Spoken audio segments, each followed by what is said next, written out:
Quand la peur change de camp, qui tient encore les rênes du pouvoir? Emmanuel Macron, cette fois-ci, ce n'est pas une main tendue ni un appel à la conciliation. Les mots seront directs, sans détour, sans les gants de la diplomatie. La vérité tombe comme un rideau, le vieux théâtre de la relation franco-africaine a fermé ses portes. La France, autrefois au centre de toutes les décisions, n'est plus le maître du jeu. Les projecteurs sont éteints. Le monde découvre que Paris n'a plus la main, ni sur l'agenda, ni sur les esprits. L'ère où les destinées africaines se décidaient sur les bords de la Seine est révolue. Ce qui frappe aujourd'hui, c'est le déplacement de la peur. Pendant des décennies, la moindre critique, la plus petite contestation, donnait lieu à des pressions, à des avertissements, à des menaces à peine voilées. Mais aujourd'hui, ce ne sont plus les peuples africains qui reculent. Ils avancent, ils osent. Ils ne s'agenouillent plus devant les anciennes puissances. Le temps des humiliations, des justifications, des permissions à demander pour chaque choix, chaque partenaire est terminé. Désormais, Lancetier, les décisions africaines se prennent, s'annoncent, s'imposent. Paris les découvre en même temps que le reste du monde. Plus de passe-droit, plus de priorités réservées, plus de privilèges hérités. La France regarde ce continent s'émanciper et s'agite, s'inquiète en tente de coller à l'ancien scénario. Mais la pièce n'est plus la même. Le scénario a changé. L'Afrique ne se justifie plus. Elle ne recule plus. Elle n'a plus peur. Désormais, c'est l'inquiétude qui a traversé la Méditerranée. Si cette renaissance n'est pas comprise, si elle est niée, alors un risque plane, celui de voir se prolonger la domination sous d'autres formes, d'étouffer à nouveau l'espoir d'émancipation. Ce moment, c'est une chance unique pour que la dignité, la liberté et la maîtrise du destin africain ne soient plus des rêves, mais des réalités. La question n'est plus de savoir si la France va perdre l'Afrique, c'est l'Afrique qui se retrouve, se relève et prend la parole. La peur n'est plus dans les rues de Bamako ou de Dakar, elle a été gagner les salons feutrés de Paris. Mais comment un tel basculement a-t-il été possible ? Il faut comprendre la mécanique profonde de cette rupture et revenir aux origines du réveil africain.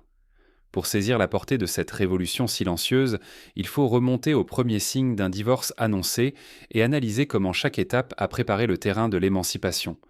Des décennies à justifier chaque choix sous l'œil de Paris. Comment en sommes-nous arrivés à cette asymétrie ? Pour comprendre ce déséquilibre, il faut regarder comment la France a patiemment construit des habitudes d'influence et d'avantage sur le continent africain. C'est un héritage tissé de réseaux, de privilèges et de réflexes paternalistes ancrés dès l'indépendance puis raffinés au fil des générations. Dans ce schéma, l'Afrique se retrouvait condamnée à expliquer chacune de ses décisions. Avant d'agir, elle devait se justifier, attendre des signaux, parfois même des permissions de l'Élysée ou du Quai d'Orsay. Ce n'était pas une véritable coopération, mais une forme d'attente permanente, comme celle d'un élève devant le regard d'un professeur intransigeant. L'image est forte, la France debout face à la classe distribuant avertissements, critiques et sermons. Les dirigeants africains, eux, recevaient des leçons de morale enveloppées d'arrogance, toujours ramenées à leur supposée incapacité à agir seuls, à décider par eux-mêmes. Tout cela a consacré une forme de domestication maquillée en diplomatie. Derrière les communiqués, les visites officielles et les poignées de main se cachait la volonté de garder le contrôle, de rappeler subtilement qui dictait les règles. La plus grande illusion fut de croire que l'Afrique resterait éternellement divisée, donc éternellement manipulable. On répétait que ces peuples ne sauraient jamais s'unir, que ces voix se perdraient dans le tumulte et que la France, elle, resterait le chef d'orchestre bienveillant, indispensable à l'équilibre. Mais ce maintien du statu quo n'est pas sans conséquences. Priver l'Afrique de sa propre voix, c'est l'empêcher d'écrire son histoire, de maîtriser son avenir. Pour la France, s'accrocher à ces vieux schémas la condamne à regarder le monde par le rétroviseur, incapable de comprendre les nouveaux rapports de force. Pourtant, sous la surface, quelque chose grondait déjà. Un silence, mal compris par Paris, commence à se fissurer. Ce silence, ce malaise contenu, portait déjà les germes d'un véritable renversement. Écoutons ce qui, longtemps ignoré, s'apprête à éclater au grand jour. Le silence africain n'était pas une soumission, mais la patience d'un volcan, prêt à jaillir au moment décisif. La France, enfermée dans ses certitudes, n'a pas vu grandir la maturité politique de l'Afrique. Elle a cru à l'immuabilité de ses privilèges, convaincue que les peuples du continent resteraient figés dans la dépendance et le silence. Mais ce silence n'était pas l'acceptation, c'était l'accumulation, la retenue avant l'orage, le calme avant la vague. Année après année, humiliation après humiliation, Chaque geste de condescendance, chaque ingérence, chaque pression exercée par Paris n'a fait qu'alimenter l'épaisseur du ressentiment et le désir de dignité. Ces blessures, longtemps tues, sont devenues le moteur d'une renaissance. Ce n'est pas l'oubli, mais la mémoire qui guide aujourd'hui l'Afrique vers son réveil. La fracture désormais est totale. Ce que l'on croyait être de la passivité était en réalité un bouillonnement profond, une fermentation collective. L'Afrique, autrefois dispersée, s'unit. Les barrières tombent, les voix se rejoignent, les pays se coordonnent. Cette cohésion nouvelle a surpris la France, déstabilisé ses diplomates et brisé ses routines. Sous ses yeux, l'éveil africain devient un raz-de-marée, un mouvement impossible à freiner. L'erreur fatale de la France a été de croire que son statut d'arbitre était éternel, que ses règles continueraient de s'imposer sans remise en question. Elle a misé sur la division, sur la peur, sur son propre récit, mais l'Afrique ne s'excuse plus, ne justifie plus ses partenaires, ne demande plus la permission. Les décisions africaines sont désormais souveraines, annoncées au monde entier sans détour ni préavis. Ignorer ce basculement, c'est s'exposer à une perte d'influence totale, à la solitude stratégique, à l'effacement pur et simple dans la nouvelle dynamique du continent. Ceux qui persistent à regarder l'Afrique avec les anciennes lunettes se condamnent à ne plus rien comprendre de ce qui s'y joue. Face à cette Afrique nouvelle, quel chemin s'ouvre désormais ? Qui saura entendre et s'adapter à ce renversement et qui restera prisonnier de ses illusions ? Quand une force se lève et refuse de négocier sa dignité, le monde doit-il s'adapter ou s'effondrer avec ses illusions ? Aujourd'hui, l'Afrique ne se contente plus d'exister dans l'ombre des autres. Elle se coordonne, choisit ses partenaires, parle d'une seule voix. Ce n'est plus un continent disloqué, tiraillé, mais un bloc affirmé qui prend sa place sur la scène mondiale. Le modèle de domination bâti sur la division, le paternalisme et la condescendance appartient désormais au passé. Il est enterré sans espoir de résurrection. L'Afrique ne mendie plus la légitimité, elle l'incarne pleinement. L'Occident n'est plus le centre du jeu. Les anciennes puissances ne décident plus seules des règles. Paris n'est plus le carrefour obligatoire de toutes les décisions africaines.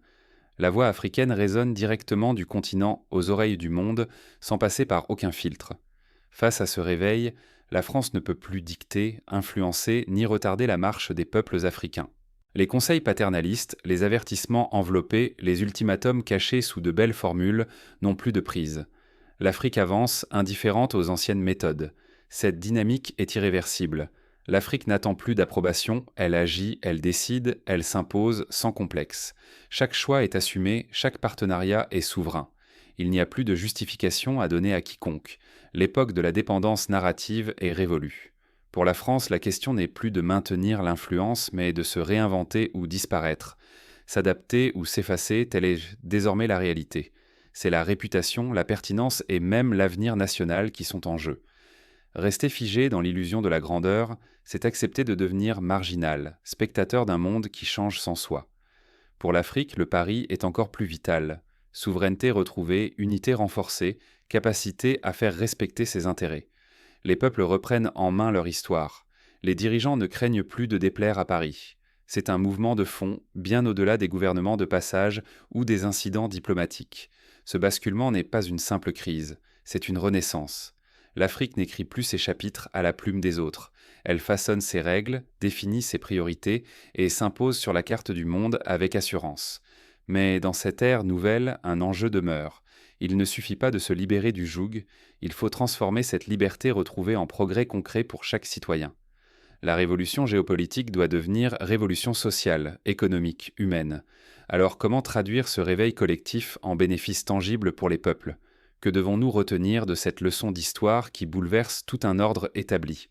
La dignité et la liberté ne se négocient pas, elles s'assument et se protègent.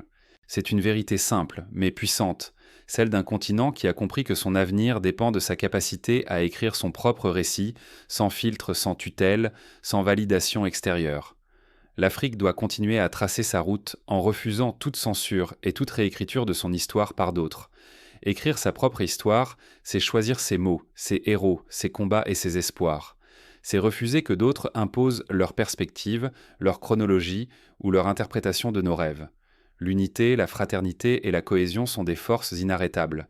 Quand l'Afrique se rassemble, elle n'a plus à craindre ni l'isolement ni la manipulation. L'époque où la division profitait à ceux qui voulaient contrôler est révolue. Désormais, chaque nation africaine sait que sa force se multiplie au contact des autres, et que l'on gagne ensemble ou l'on se fragilise séparément. Trop longtemps, le respect et la patience ont été interprétés comme de la soumission. Ce temps est terminé. Il ne s'agit plus de quémander de l'attention ou de tolérer la condescendance, mais de rappeler que le respect est une exigence réciproque et non une faveur accordée à sens unique. La maturité d'une relation se mesure à la capacité de dire non, de poser ses limites et de défendre ses intérêts sans crainte de représailles. La France, elle aussi, a un choix à faire. Tourner la page de l'arrogance et du contrôle pour embrasser enfin la voie du respect et de la coopération sincère. Ce n'est qu'en abandonnant l'illusion de toute puissance qu'elle pourra trouver une place nouvelle, plus humble mais plus solide, dans un partenariat renouvelé.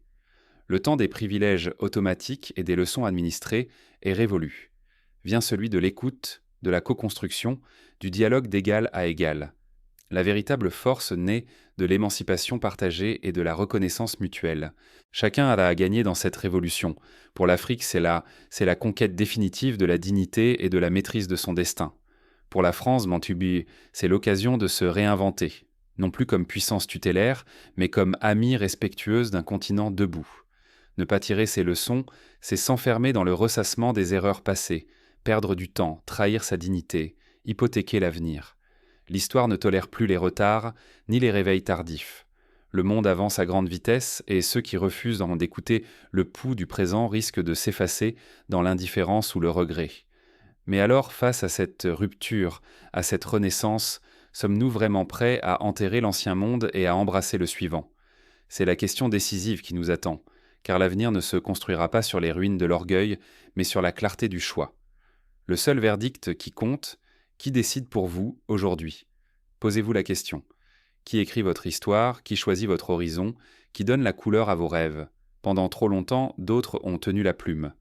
Trop souvent, la voix africaine a été filtrée, corrigée, autorisée seulement si elle ne dérangeait pas le centre.